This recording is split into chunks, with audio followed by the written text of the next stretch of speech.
bonjour. Bonjour André. Bonjour, André. Bonjour.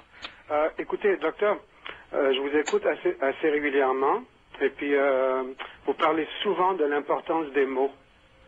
Et puis, ça fait à peu près 3 semaines que je pense à ça, l'importance des mots. Et puis,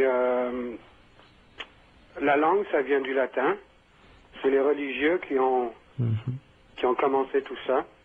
Est-ce que ça se peut que nos conceptions des mots ont rapport avec la conception des gens qui ont écrit ces mots-là? Continuez, élaborez plus. Okay. Parce que je vais vous expliquer pourquoi. Allez-y.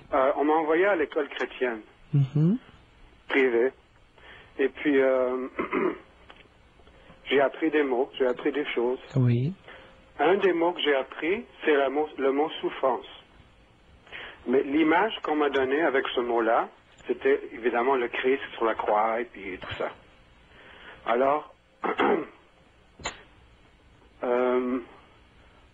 on a essayé de nous faire, de faire à croire aux gens que la souffrance, c'est bon, et qu'il faut souffrir pour aimer. Ben oui. Vous avez tout à fait raison, André. Là, vous me touchez.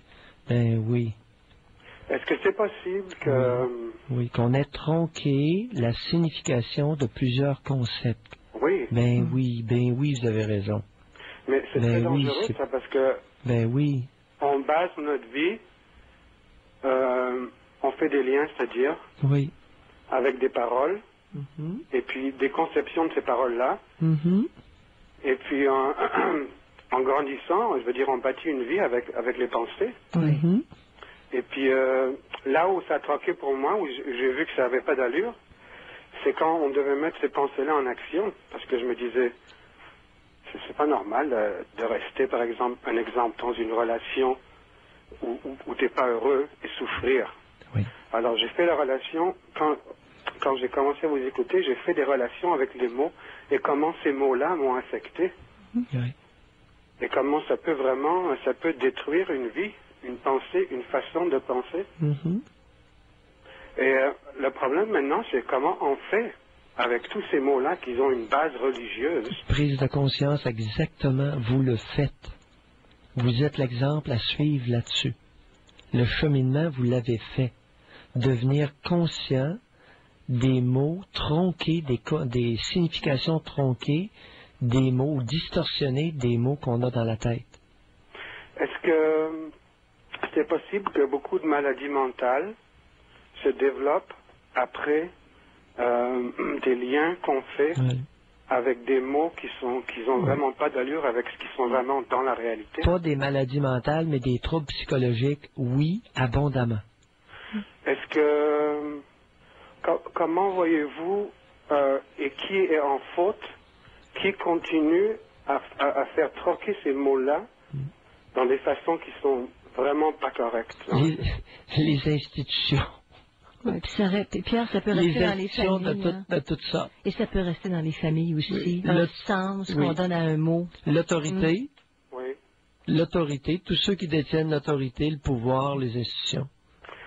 C'est toujours à leur avantage parce que c'est eux qui ont distorsionné les concepts, ou la signification des concepts, ou l'utilisation qu'on va faire de certains faits, comme le plus bel exemple, c'est la souffrance. Essayer de fourrer dans la tête d'une collectivité qu'il faut souffrir pour aimer. Hey, maudite gang de crackpots. Prends-tu une gang d'innocents pour avoir cru à ça? Mais docteur, vous avez tout à fait raison. Depuis quand on souffre, on est capable d'aimer, gang... Ça prend un temps, si je ne reviens pas. C'est ça, je me suis rendu compte dans ma... Ben oui, vous avez un exemple extraordinaire. Oui, c'était pas... Est-ce que c'est possible que ces gens-là... Vous êtes sur la terre pour souffrir, mais si vous convainquez une gang de maillets que c'est vrai, cette histoire-là, vous êtes ici pour souffrir. Alors là, vous les faites souffrir, ils ne réagiront pas, parce que les maillets ont compris que c'était ça la vie. Mais c'est facile de faire comprendre ça, parce que la souffrance est inhérente. La souffrance, elle fait partie de la vie. Mais il n'y a pas que ça. C'est ça, il n'y a pas que ça. C'est ça, il n'y a pas que ça. Oui. Il y a d'autres choses qui nous permettent de supporter les souffrances inhérentes à l'existence. Donc, si je comprends bien, ce qu'ils ont fait, c'est ils ont essayé de nous faire peur. Oui. Pour nous geler dans une place, pour nous contrôler. Pour nous encarcaner.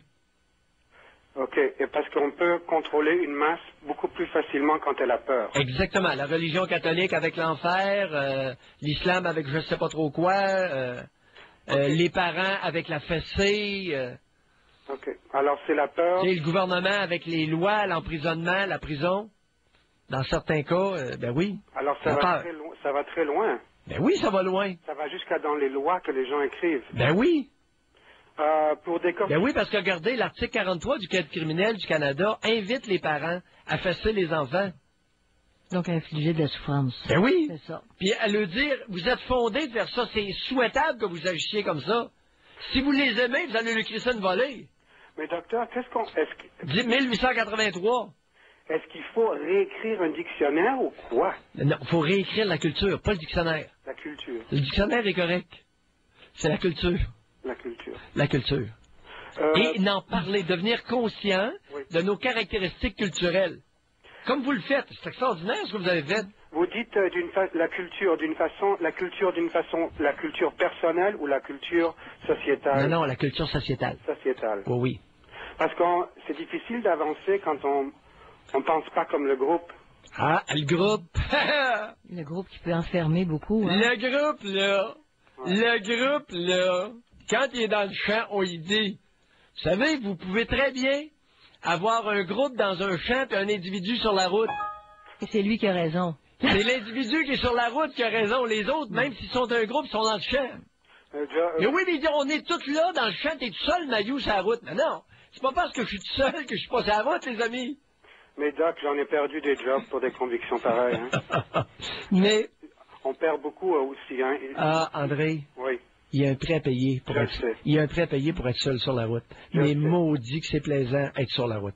Oui, être en contrôle de son avenir et de ses pensées. Écoutez, c'est des moments de plaisir intérieur extraordinaires. Ouais. Merci beaucoup, André. OK. Bye bye. Être seul sur la route qu'être avec la gang dans le champ. Et la gang qui contrôlerait en plus. Non? Le seul sur votre route est libre.